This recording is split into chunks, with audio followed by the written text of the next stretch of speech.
Sometimes Steve and I have lunch together, or we'll run into each other at a health food restaurant or something, or health food place, and we start talking. And sometimes it's interesting because people have it's entertaining for some people to hear you and I go at it. When I say go at it, we're discussing it sometimes very emphatically, but the majority of people basically want to hum. Here's how I would give you a metaphor. They're ready to be shot in a firing squad. The guy basically has just blindfolded them, and somehow they think that if they hum a few tunes, they won't get shot because they're having happy thoughts. And Steve, that is the metaphor of madness. That is absolutely the quintessential drive in America. Has to be entertainment, and it also has to be nutrition. You know, and I know, that the nutritional modification that's going on in GMO, genetically modified organisms, and all of the high fructose corn syrup, everything that is being produced in a box with a label on it is pretty much bad for you. Yes. And yet it's almost like these guys, and I call them monsters. Those are my word, okay? So no one can get mad at you for let them get mad at me. They can get mad at me for many reasons. Yeah. Well, I just don't want you to get all the anger. I'll share it with you tonight. Well, you share it with me. We're both Steve, so they'll say which Steve. Yes, there you go. But the bottom line is we're in a position now where we're being fed a continual diet of, and I say this, psychoactive elements, even in our food chain. We're being absolutely brainwashed, and the whole thing. Marshall McLuhan, when he said the medium is a message, I can tell you this: that if you even go into Costco, you've been to the Costco in Bozeman, I'm sure they're all like this. But I mean, you can't even walk in the door that you're confronted by probably 100 big screen TVs. You know what I'm talking about. And so it seems like the only retreat that anyone has is not to the history books, not to consider what's gone on to make this country great. It's basically to the TV. It's like I seriously, I believe that we've been turned into a nation of automatons that are on a self-destruct command, and we're watching it happen in slow motion. Well, I think that's a very interesting metaphor. The question I have is, and maybe I'm just a romantic, I still have this incredible belief that somehow, the American public will not listen just to our words, but will really reflect on what's happening to them. And I have this incredible belief that vox populus, vox Deus, that the voice of the people is the voice of God. And, we're both religious in different ways and spiritual. But I just believe that through the history of America, there's always been this rumbling, a protest that has arisen and said at some point, this is enough. We don't want it. I'm telling you the web bots right now, the predictive linguistic software, the very thing that you've asked me, and I won't go into the details on the question on the air, but it's coming, and it's coming fast and furious. And for the record, the predictive linguistic software is declaring that 1 billion people are going to die by the desire of the depopulace. The depopulace are those who would seek to depopulate the planet. It's always amazing. They want you to basically die for their cause, but they sure wouldn't consider them laying down their life for their cause. In other words, it's everybody else has to die so I can have the world be my playground. And again, just so you know, Steve, the very question you've asked and what you have stated needs to happen according to the predictive linguistic software, the web bots, and some of the other, Tell me some of the words that the predictive linguistics would look up, like rebellion, treason. Right. Well, not only rebellion, treason, but, population destruction.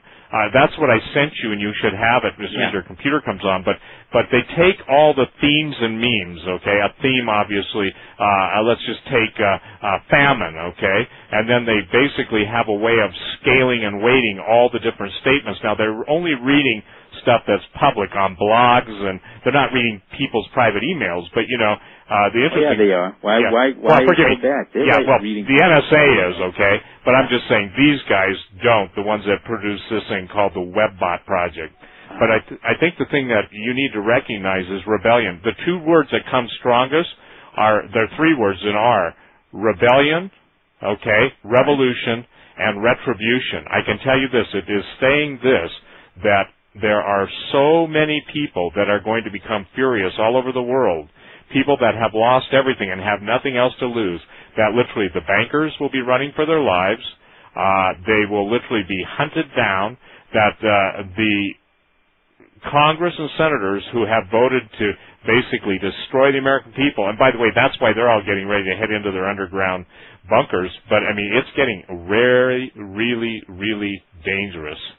Well, the question is, what's going to precipitate the flashpoint among the American public? That's what I asked you. I asked, are you listeners? I don't even know if they really want to even put the flint in there.